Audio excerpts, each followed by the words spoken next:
So I think we're live. Howdy, Facebook Live. Sean, oh, wow. Okay. Sean Yesner here. I added to it. Yeah, thanks. With Robin Lavitch. And we're going to give you a behind-the-scenes look at a recording of a couple of different Crushing Debt podcast episodes. So the first one I've got titled up on the Facebook Live post. And are you ready? Yeah. Okay. Wow. So this will be an adventure. Okay, you ready? Yeah. Oh yeah, talking to them. Take two. Good Lord. Okay. Shh. Okay. On this week's episode of the Crushing Debt podcast, Robin Lavitch with Surpass Your Goals. So welcome back to this week's episode of the Crushing Debt podcast. My name is Sean Yesner, and I'm happy to have a guest with me this week. I have known her. How long have we known each other now? Like 13, 14. Yeah, a really, really long time. I can say, and she doesn't know I'm going to say this, but I can honestly say I've had a whole bunch of business coaches in my career, but my guest this week has been my favorite. So thank you for that. Because I think she's the one that's held me most accountable and probably cracked the whip the most. I'm not mean, though. Not mean, but in an accountable and supportive sort of way. So my guest is Robin Lavitch with Surpass Your Goals. Robin is a professional coach for businesses, professionals, and now tweens. And so Robin and I have reconnected, and I wanted to have her on the podcast because she's got a great bunch of information about money and about getting life and coaching and accountability and all of that stuff. So welcome, Robin Lavitch with Surpass Your Goals. Thank you. And so Robin and I were talking, and we were talking about what's your relationship with money? Are you single? Are you dating? Or are you married? And so what the heck does that mean? Sean doesn't even know. I don't even know. I'm keeping him in suspense. So here's the thing. Did you read Secrets of a Millionaire Mind? Yes. Okay. So in the beginning of that book, we had to do a blueprint and look at what our relationship was with money. Do you remember that? Yes. So here's what I realized about my relationship with money. And I've used this a lot with my clients, because if you believe that money is the root of all evil, what do you think will happen? If you think money is the root of all the evil, then you think money is evil. And then you don't want it. Right. So then you either have it and lose it, or you sabotage yourself to not get it. Which is why a lot of lottery winners end up bankrupt. That's exactly why, right? Because of the belief system that they have about money. Right. So interesting story about me and money and what I learned when I read this book. So my dad used to always say, money doesn't grow on trees. Right. Did your parents say that? Yes.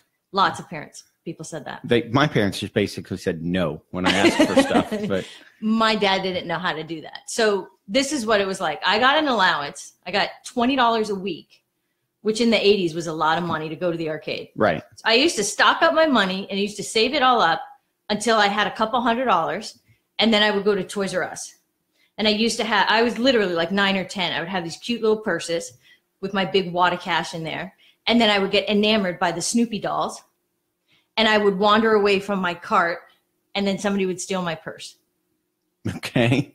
Where did you grow up that people were stealing your purse? Well, I would shop. I was 9. It's not like it is now. I just walked down to the street. Okay. Right? And I had this little purse. They didn't know it had $200 in it. Okay. So now my purse gets stolen, and I start crying. And I go back home. My dad's like, why are you crying? And I said, somebody stole my purse. How much money did you have? I said, $200. And he whips out and he gives me $200 back. Thanks, Dad. I go back, I buy my Snoopy doll. 6 months later, I save up all my money. My purse gets stolen again. My dad goes, why are you crying? Somebody stole my purse. How much money did you have? He whips out and he replaces it. But at the same time, he would say, money doesn't grow on trees. To hell it doesn't. If I lose it, it comes right back. Right. So my belief is that if you lose money, you can always remake it. And sometimes that's good for me, sometimes not so good. Okay. Right? Because if I believe that I can easily make it, I'm not as frugal as I think I could be. But see, I've always been at the point where if things are starting to look bleak, something always happens where the client comes through that pays me the retainer in full, and then I get the money and I'm able to make the bills that month. So what's your belief? My belief is that I'm always going to be able to get what I need to. I'm okay. I'll always be okay. I'll always be okay. And you always are. Someone will always come in and pay me that next installment, pay me that next retainer. I'll get the check from the closing or whatever. So don't you find that interesting that if your entire belief is it'll work out, it works out. It always has? Right. Now, I've had friends that believe I'll always struggle with money. I'm always broke. They could have made $50,000 a year. There are times where they made $250 a year. And even when they made $250 a year, they still complain they were broke. Right. That's because of the relationship they had with money.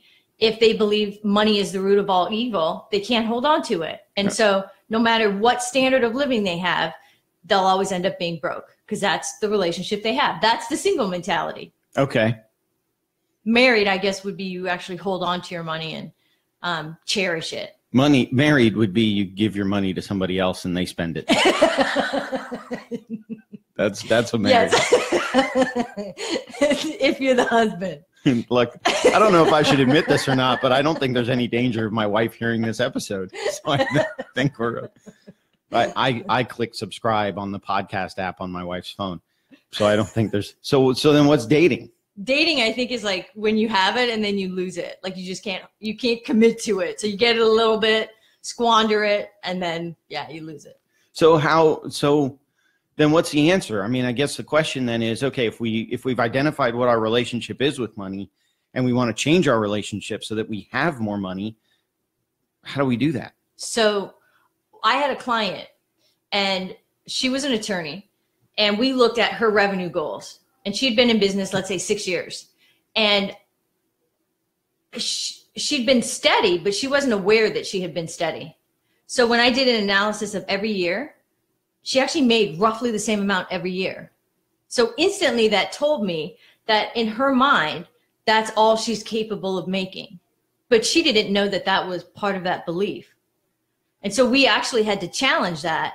And when we said, well, what if you set a goal, instead of making 150, you make 200? Right. That was scary as heck. And if she kept with the belief that I'm never going to be able to make any more, then that's what would actually happen. So what you have to do is find out, number one, what's your belief? What's your relationship? Yeah. And then question that. Is that really what you want it to be? Like, do you ever see like the very spiritual people that do yoga, people in the helping industry? They believe that I'm here on earth to be able to help people and not make money. So as a consequence, I'm broke a lot of the time because I won't capitalize on it. Right. Social workers, that's the field I came out of. They were always struggling with money because the belief was I do what I do to help people, not to make money. And I actually started my own business with the belief that I want to have my cake and eat it too. Right. Why can't I help somebody and make money? Right. So I changed my belief. Okay. I'm thinking. I could see the wheels. I knew you weren't going to know about this. Well, and I remember it was I think it was my second or third year in business by myself. So 05, 06, something like that. And I remember getting into Christmas and it was one of the hardest years. It was right before the law firm really took off and really became successful. But up until that point, it was really hard. And I remember thinking to myself, I need to pay my two people or my one person, however many it was. I need to pay Christmas bonuses, but I didn't have the money in the bank to pay Christmas bonuses. The day we closed for Christmas, or the day before we closed for Christmas, a client came in, paid $500 cash for something, foreclosure defense or loan, the first installment, $500 cash. I gave every employee $100, kept the rest of it for me, maybe reported it to the IRS. if the IRS is listening, totally reported it. But just like you said, I needed money to pay bonuses. But here's the thing. If you believed it always works out, then when you got that 500, you were okay to share it. Right. If you believed I'm always going to be broke and you got that money, you wouldn't have given it out. It would have altered your behavior. Right. But that belief, the belief didn't create the 500. The belief created what I did with the 500. Yes. And that in and of itself, once you change the behaviors, creates that momentum for success, right? Because you gave. Right. Okay. So then how do we change our behaviors? We change our behaviors through our thoughts. Okay. So our thought, here's the thing. I call it the ABC model. A is affect, B is behavior, C is cognition. They're all intertwined, but we collapse them and think that they're all the same, and they're not. So we could have one thought that leads to a different behavior. If the thought is, I'm broke, I'm always going to be broke, it doesn't matter what I do, that doesn't create a whole lot of momentum to work hard. Right. If the belief is, I know this is only temporary, I can get beyond this, that changes the behavior, like, okay, I can do this. And then you end up having more motivation.